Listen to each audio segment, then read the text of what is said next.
Si hay algo que une, como lo resumió el sociólogo Coronel, que une a toda la gente descontenta en el Perú en un denominador común, es el sentimiento de que en el Perú se tienen que adelantar las elecciones. Cuando uno vive en un país tan polarizado como el nuestro, a veces es difícil ponerse de acuerdo ante los hechos, ¿no? Porque uno puede tener diferencias, pero cuando ya empezamos a discutir los hechos, vamos muertos. Pero igual yo creo que hay que hacer un esfuerzo por tratar de entender lo que está pasando en el Perú. Para algunos, el día de ayer iba a ocurrir un desmadre simplemente, ¿no? Se iba a producir una avalancha provinciana sobre la ciudad de Lima que iba a ser tomada por tercera vez. Y a partir de ese momento podía pasar cualquier cosa. Y en el otro lado había quienes creyeron que esto era algo posible y que iniciaron toda una campaña e incluso preparativos para enfrentarse a lo que debía ser una asonada contra la ciudad de Lima con dinamita, con armas de fuego, y donde lo que se iba a pretender es que se produzcan nuevamente muertos. Bueno, ninguna de las dos cosas ocurrió.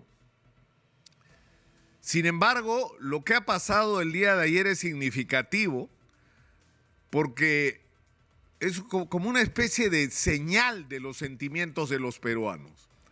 La inmensa mayoría de peruanos, el 90% no quiere al Congreso, más del 80% no quiere a la presidenta Dina Boluarte, no le da su aprobación.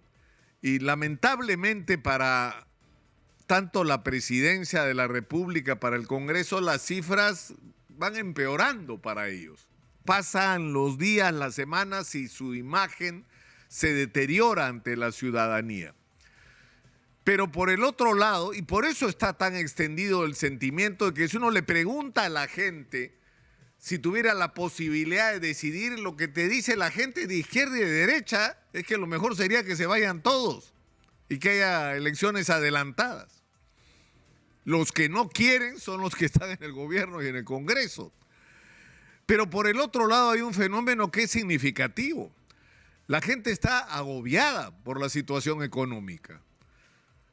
Hay muchísimos peruanos que todavía no terminan de recuperarse de los efectos de la pandemia, que fue un momento en el que no solamente algunos perdieron sus empleos, otros perdieron sus negocios, otros perdieron propiedades porque no pudieron pagar sus obligaciones y siguen, después del tiempo transcurrido, arrastrando las dificultades que les dejó la pandemia, y eso se ha sumado la crisis económica por el alza de precios ocasionada por la guerra entre Ucrania, la invasión rusa a Ucrania, y por último el desmadre político que ha sido el Perú en los últimos tiempos, que ha significado una gravísima retracción de la inversión y una parálisis que algunos especialistas ya empiezan a calificar como recesión económica.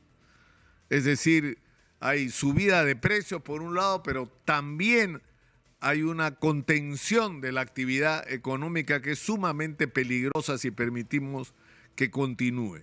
Pero este factor es el que lleva a que la gente que está descontenta no tiene ningún interés en que su situación empeore y que por lo tanto no quiere que la posibilidad de una generalización de protestas empeore su situación.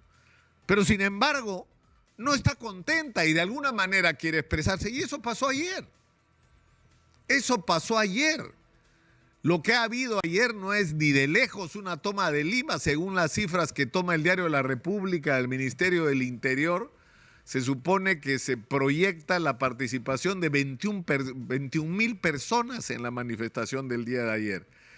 Y como lo ha señalado certeramente Manuel Rosas, la inmensa mayoría de quienes participaron en esa protesta el día de ayer, en esa marcha, porque es lo que fue, una marcha, era gente que vive en Lima. No es gente que vino del interior del país, como ha ocurrido en otras oportunidades. Es gente de Lima que sin dejar de trabajar salió a protestar. Salió a protestar. ¿Y a protestar por qué? Porque regrese Pedro Castillo, no pues. Porque se convoque de inmediato a una asamblea constituyente, tampoco. Si hay algo que une, como lo resumió el sociólogo Coronel, que une a toda la gente descontenta en el Perú en un denominador común, es el sentimiento de que en el Perú se tienen que adelantar las elecciones, de que tiene que haber un cambio político. Y de alguna manera eso es lo que se ha expresado el día de ayer. Ha habido protestas que han sido en general y con algunas contadas y puntuales excepciones pacíficas, manifestaciones pacíficas en diversas ciudades importantes del país. Y hay que decirlo también, ha habido un comportamiento eficiente por parte de la policía y correcto, de no tratar a los manifestantes como enemigos sobre los que había que disparar, sino gente descontenta, opuesta al gobierno, a la que había que contener en el momento que pasaran los límites permisibles. Y por eso es que al final de la historia son unas pocas personas heridas inevitables en concentraciones de esta naturaleza y 6 personas detenidas. Y excepto lo ocurrido en Huancavelica, insisto, en general en el país la protesta ha sido pacífica. Y eso es lo que tenemos que ser capaces de entender y de leer adecuadamente. Estamos en un país que no solamente está dividido en términos políticos, está descontento y lo que está viviendo ahora no le gusta a los peruanos. Y esto lo venimos arrastrando desde hace rato. El resultado electoral, donde Pedro Castillo ganó por 40,000 y pico de votos las elecciones, es decir, con la justa, fue un resultado que produjo una enorme satisfacción en la mitad de la sociedad. Y eso fue aprovechado por algunos de una manera muy irresponsable para cuestionar la legitimidad de un resultado electoral, para cuestionar la legitimidad de las autoridades electorales, que son las mismas que por escasísimo margen también le dieron la victoria a Rafael López Aliaga en Lima sobre Daniel Urresti, y ahí nadie dijo que había habido fraude. Pero las distancias también fueron cortísimas, además en Lima, que era supuestamente el bastión de Rafael López Aliaga, con la justa le ganó a Daniel Urresti. Entonces, el tema es que este clima de desazón, de descontento, de desagrado, el solo hecho que el año 2021 tuviéramos que ir a una segunda vuelta, donde teníamos que escoger entre Pedro Castillo y la señora Keiko Fujimori, ese solo escenario era lamentable como opción para los peruanos. Y el problema es que no terminamos de salir de esa situación. Y es evidente que lo que se requiere hoy, si actuamos todos con responsabilidad, es una salida política a esta situación. No se puede archivar de plano y porque sí la demanda de un adelanto de elecciones que permita un proceso no solo de renovación, que es lo que a mí personalmente más me preocupa, sino un contexto en el que sea cual sea el resultado, todos lo vamos a aceptar como válido. Todos, los que ganen y los que pierdan.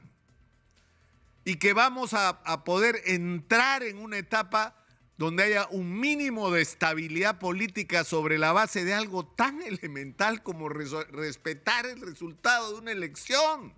Porque si no partimos de esto, vamos a vivir en una permanente inestabilidad. Pero el gran reto que tenemos, y es la pregunta que yo hago todos los días, ya se adelantan las elecciones, como reclama la gente que salió el día de ayer a manifestar. Se convoca a elecciones adelantadas. Y yo les pregunto, ¿y después qué? Tenemos más de 30 candidatos a la presidencia.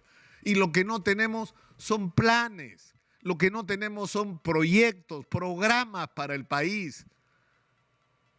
Es decir, no tenemos un diseño de estrategias de lo que hay que hacer, por ejemplo, para enfrentar, como lo hemos repetido hasta el cansancio, la extraordinaria oportunidad que tenemos con el tema de la minería y el ser los propietarios nosotros de minerales que el mundo necesita desesperadamente por los próximos 30 años. Entonces, ¿cuál es nuestro plan para aprovechar esta oportunidad? Y la respuesta es que es ninguno. Porque lamentablemente, y esa es la respuesta que debería venir de la clase política, y lo mismo vale para la agricultura, para el turismo, para todo, ¿eh? Es que los políticos están pensando en llegar al gobierno y piensan en cómo van a aprovechar ese tiempo que van a estar en el gobierno local, regional o nacional para forrarse, para beneficiar a sus entornos y no para resolver los problemas del país. Entonces, mientras no salgamos de esa situación, no tenemos esperanza como país, porque vamos a adelantar las elecciones en el caso de que esto ocurra y vamos a repetir la historia. Exitosa. Si es que no somos capaces de constituir alternativas consistentes, estructuradas alrededor de ideas, de pensamientos, de proyectos, de planes, y que vaya de la mano además con la convicción y el concierto alrededor de algo tan elemental como que en el Perú tiene que acabarse la ineficiencia y la corrupción en la gestión pública. Porque si no acabamos con la ineficiencia y la corrupción, lo que vamos a hacer es cambiar a los corruptos de ahora por los corruptos que vendrán a reemplazarlos, que ha sido la historia de las últimas décadas. Eso es lo que nos ha pasado, no importa de qué color estén pintados. Todos están cortados con la misma tijera. Porque una vez que llegan al poder, lo que hacen es exactamente eso, aprovechar los resortes del poder para enriquecerse. Mientras los problemas de los ciudadanos están esperando y las oportunidades del país se pasan. Entonces yo creo que lo de ayer, es decir, tiene que ser como entendido como un mensaje importante, en varios sentidos, de que es posible protestar pacíficamente sin que nadie muera, de que estas protestas tienen que estar articuladas y tienen que tener dirigentes que tengan la responsabilidad de dar la cara. Y acá hay que llamar la atención sobre un hecho, ¿eh? Se demandaba que quienes organizaban la manifestación dieran la cara. Acá estuvo sentado Freddy Braco, presidente de la Asociación de Movimientos Regionales, y dijo: nosotros estamos convocando a la marcha y pedimos adelanto de elecciones. Y ni eso. Lo que él pide es un proceso, la renuncia de Alberto Otaro la pidió. Al día siguiente le abrieron un proceso en la fiscalía. Entonces pongámonos de acuerdo con nosotros mismos. Si estamos pidiendo a quienes convocan manifestaciones y protestas a que den la cara, a que se hagan responsables de las consecuencias de los eventos a los que están convocando, y nuestra respuesta va a ser perseguirlos judicialmente, es decir, estamos disparándonos a los pies. Porque lo que estamos haciendo es empujando a que quienes conducen las marchas se oculten, no den el rostro y no asuman la responsabilidad de sus actos. Entonces yo creo que lo del día de ayer, insisto y termino, ha dado señales en muchos sentidos que tenemos que saber leer. Estamos en un país dividido y descontento. La salida política no ha terminado. No es que Dina Boluarte y el Congreso se quedan hasta el 2026 y pueden hacer lo que quieren. No, señor. Hay un sector muy importante del país que no quiere esto. Y que si el movimiento del día de ayer y la protesta no ha sido mucho mayor, es por la simple razón de que la gente no tiene alternativas claras de por quién se reemplazaría lo que hoy tenemos. Pero si existiera esa opción, la historia sería otra. Y ese mensaje lo tiene que leer la gente que está en el gobierno, que tiene que producir cambios, y lo tiene que recibir la gente del Congreso, que tiene que ubicarse en su realidad y no pretender tomar decisiones que con la poquísima legitimidad que tienen no deberían estar tomando. Deberían ser conscientes de que el país no siente que los representan. El país no se siente representado por el Congreso de la República y el Congreso no puede pretender desde cambios constitucionales hasta cambios significativos de las leyes como si tuviera el respaldo unánime del país cuando lo que tienen es exactamente lo contrario. En fin, yo sinceramente espero que lo que pasó el día de ayer nos sirva a todos para aprender la lección Exitosa. y para entender, insisto, que somos un país dividido, polarizado, que tiene que buscar términos mínimos de entendimiento y una salida política que nos dé estabilidad, porque de esa estabilidad va a depender de que aprovechemos o no las oportunidades extraordinarias que la vida ha puesto en nuestro camino. Soy Nicolás Lúcar, esto es Hablemos Claro, estamos en Exitosa, la voz que integra al Perú. Hablemos claro.